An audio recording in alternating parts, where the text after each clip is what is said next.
Welcome back to the Gazette. Today's video is about dry cleaning. I discuss when to utilize it, when not to go to the dry cleaner, what to look for in a quality dry cleaner so you protect your wardrobe investment.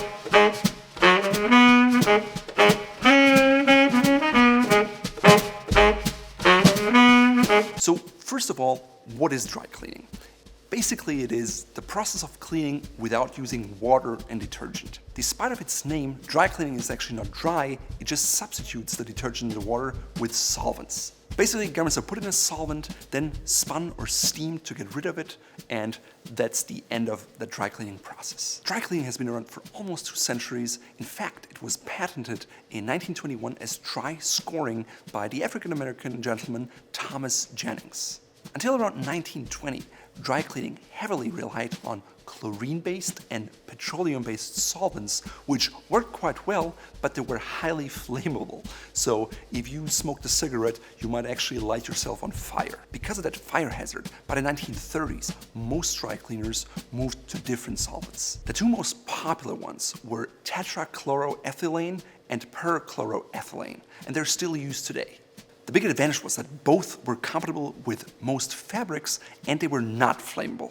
If you actually take a look at the process of a dry cleaning operation, it looks remarkably similar to a regular washer and a dryer, just supersized. Whenever you see a dry cleaner in your neighborhood, chances are they're one of two things.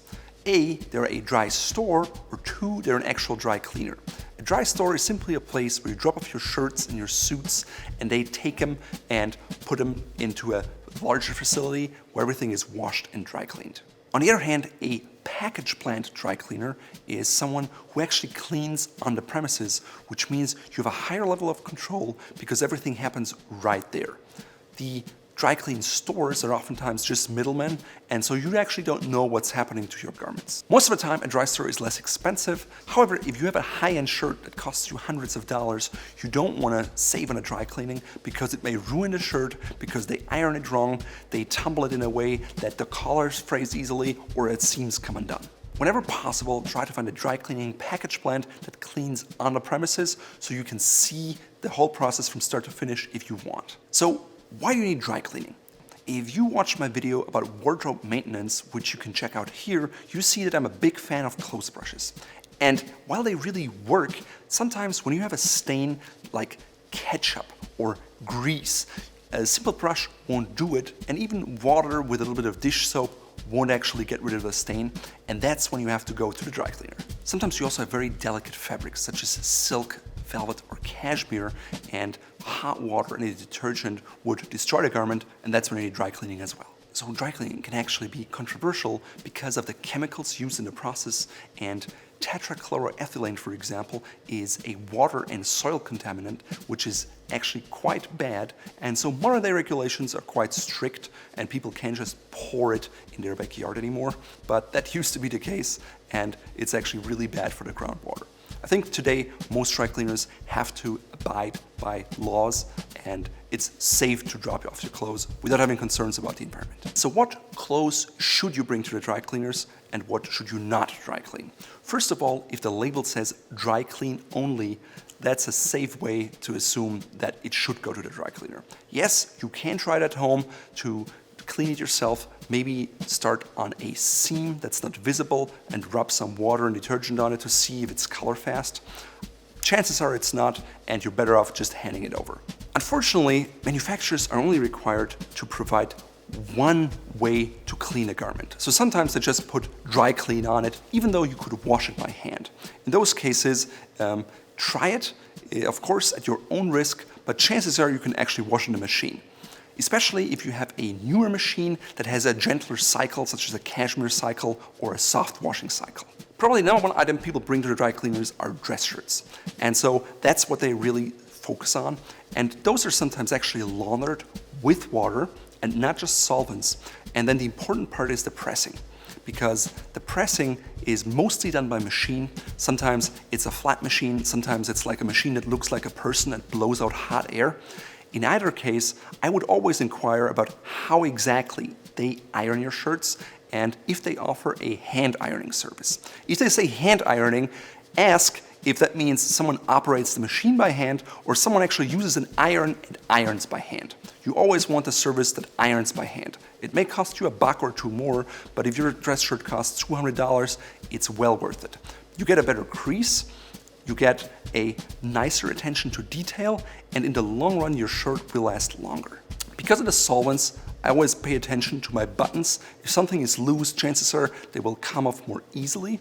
And ideally, you wash them at home and hire someone to iron them for you, which is actually more expensive than a dry cleaner and less convenient. But if you have really high-end bespoke shirts, I suggest you wash them in-house and don't rely on a dry cleaner unless it's someone that offers a museum quality dry cleaning service and they do everything by hand. In that case, it will cost you a lot more. It will probably run you more between $5 to $10 per shirt, but depending on where you live, it can be less or more. Another item that's really great for dry cleaners are suits, jackets, and vests. Most suits are made out of wool or wool blends, and you never want to put them in your washing machine. They have to be dry cleaned. Luckily, if you brush them, if you steam them, and if you air them out properly, you'll rarely have to bring them to the dry cleaner. Also, if you have more suits and they can rest in between, you have to go to the dry cleaner less often.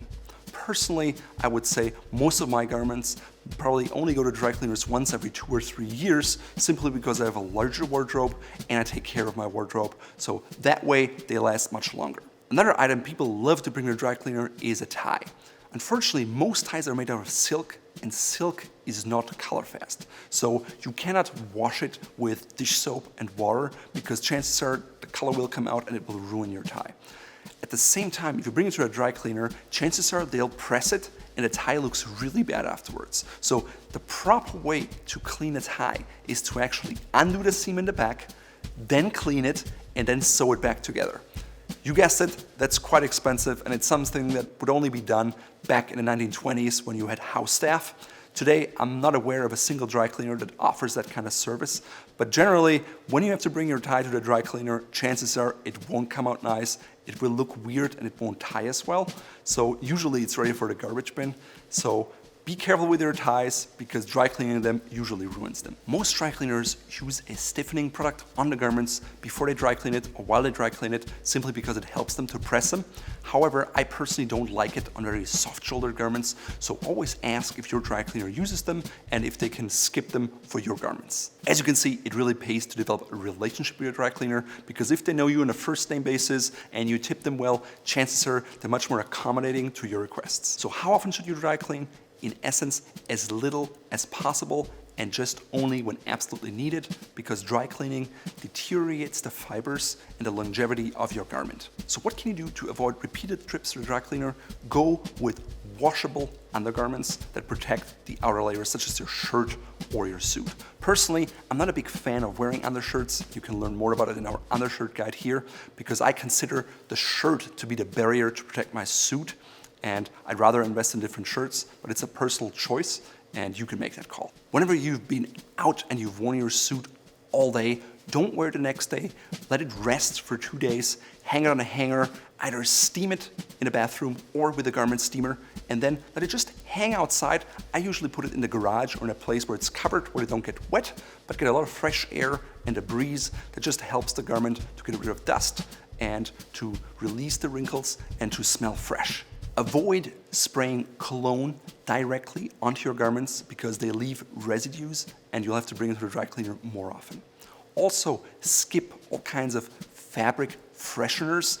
They may work temporarily, but they leave that residue and sometimes the garment feels and touches differently, so I suggest to skip those. Also, try to spot clean at home, and the sooner you do that after a stain occurred, or the sooner you bring it to a dry cleaner, the better it is. If you let the thing sit over time, chances are it's more difficult to get rid of the stain, and sometimes they'll stay forever. In a nutshell, spot cleaning, brushing, steaming, and airing out your garments should always be the first line of defense against dry cleaning.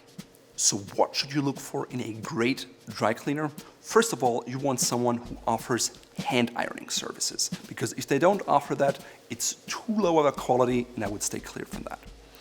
Second, if you can find someone who offers a museum quality dry cleaning. That means they have the capabilities to really use items that would go to the museum. Usually they do it on wedding dresses, and while that runs you $80 to $100 or $150, and it's not something you want to do with your suit on a regular basis, just them knowing how to do it usually means they also have a higher standard for their regular dry cleaning operations. See if they actually look at your buttons, if they cover them up, if they ask you what kind of stain was actually used on it so they can treat it in the right way and get rid of it.